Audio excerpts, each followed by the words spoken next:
Assalamualaikum warahmatullahi wabarakatuh. Di sini saya kelompok 9, mata kuliah manajemen strategik yang materinya model pelaporan dan pertanggungjawaban. Saya bersama Mas Wisnu. Di sini saya akan membahas materi pertama, poin pertama yaitu pelaporan. Laporan adalah komunikasi objektif dan teratur mengenai informasi fakta yang melayani tujuan manajemen. Laporan dapat dikelompokkan menjadi 8. Yang pertama yaitu laporan menurut formalitas. Yang pertama, laporan formal disajikan secara lahiriah atau peristiwa resmi. Yang kedua, laporan informal disajikan secara lahiriah dan disampaikan dengan kalimat yang cocok. Dan ini resmi juga. Terus yang B, laporan menurut pokok-pokok soal yang merupakan laporan seperti laporan keuangan, marketing, dan produksi. Terus selanjutnya laporan fungsi. Laporan di dalamnya terdapat laporan informatif, eksaminatif, dan analitis. Selanjutnya laporan menurut waktu, yaitu bisa laporan mingguan, harian, bulanan, dan harus teratur.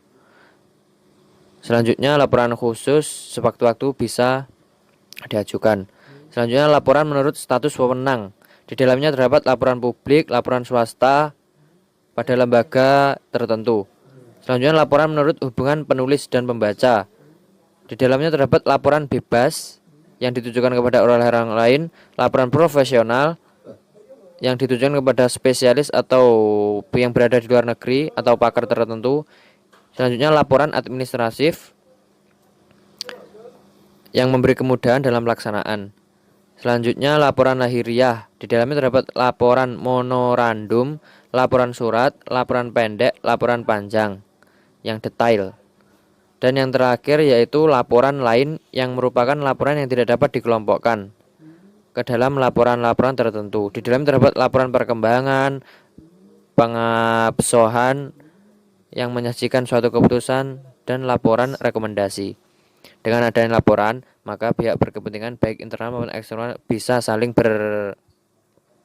berkomunikasi secara baik, mengetahui dan menjadi bahan masukan bagi perencanaan kinerja selanjutnya. Poin kedua yaitu pertanggungjawaban atau akuntabilitas.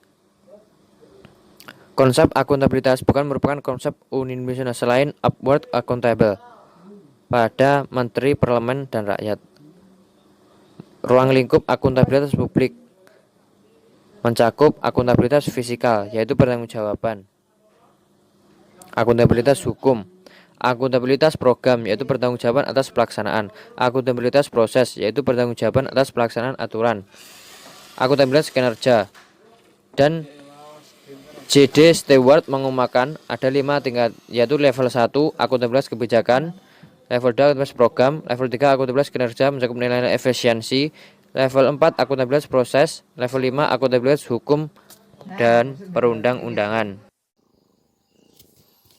Baiklah, saya akan melanjutkan materi yang poin ketiga, yaitu mengenai kebijakan pelaksanaan akuntabilitas di Indonesia. Nah, akuntabilitas sendiri itu telah menjadi agenda dalam penyelenggaraan pemerintahan ini sejak berdirinya negara ini. Nah, kenapa kok begitu? Nah, walaupun tidak disebutkan secara secara eksplisit, namun dalam berbagai perangkat penyelenggaraan pemerintahan, akuntabilitas itu menjadi agenda penting. Nah, seperti apa? Seperti contohnya seperti ini, dalam kasus mudah sekali, yaitu dalam pelantikan kepresidenan. Sebelum beliau-beliau itu dilantik, pastilah mereka itu terlebih dahulu tuh disumpah sebelum mereka dilantik untuk menjadi presiden.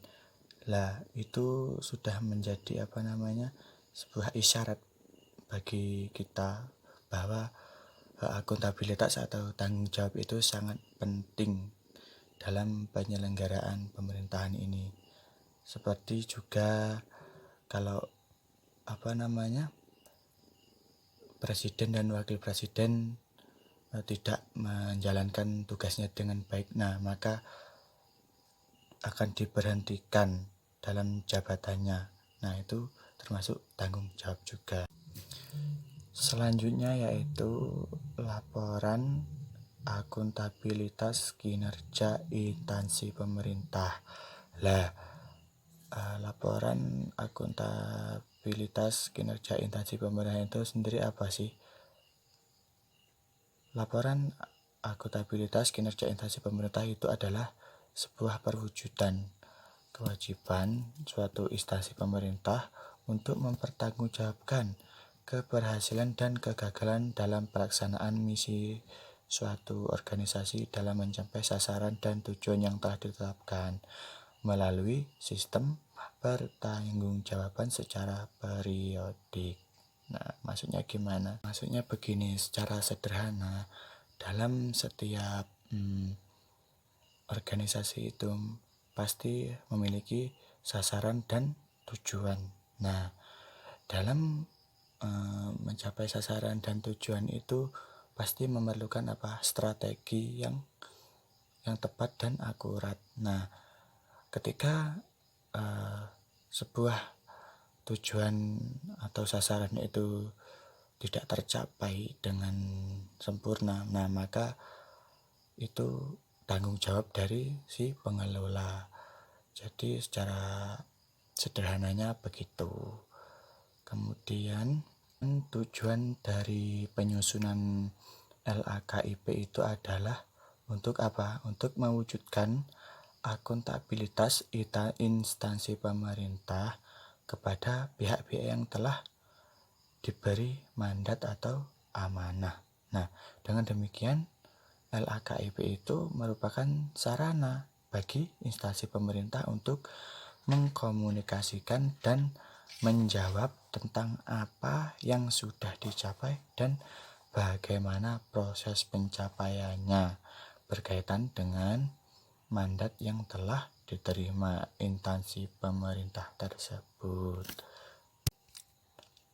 Manfaat dari penyusunan LAKIP sendiri adalah yang pertama itu untuk meningkatkan akuntabilitas dan kredibilitas instansi di mata instansi yang lebih tinggi dan alurnya. Dan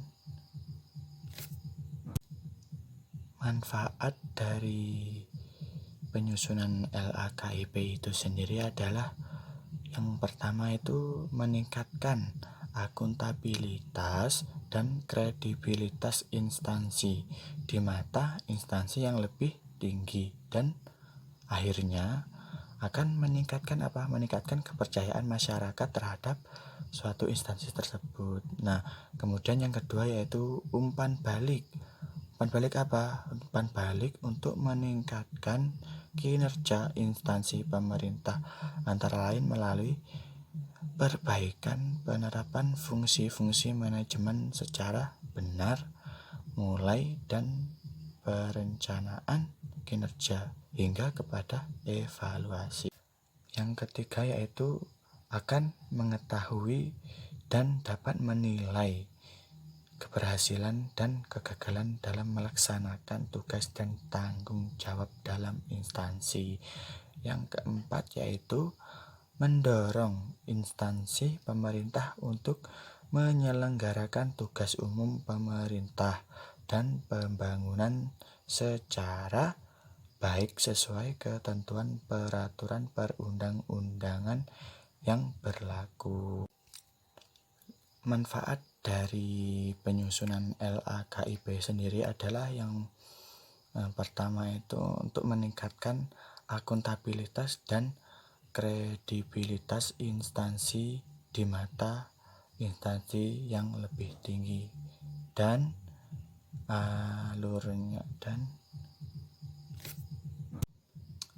kemudian prinsip-prinsip dalam laporan akuntabilitas kinerja instansi pemerintah atau LAKIP itu secara umum adalah jujur, jadi harus jujur, kemudian harus objektif, harus akurat, harus transparan.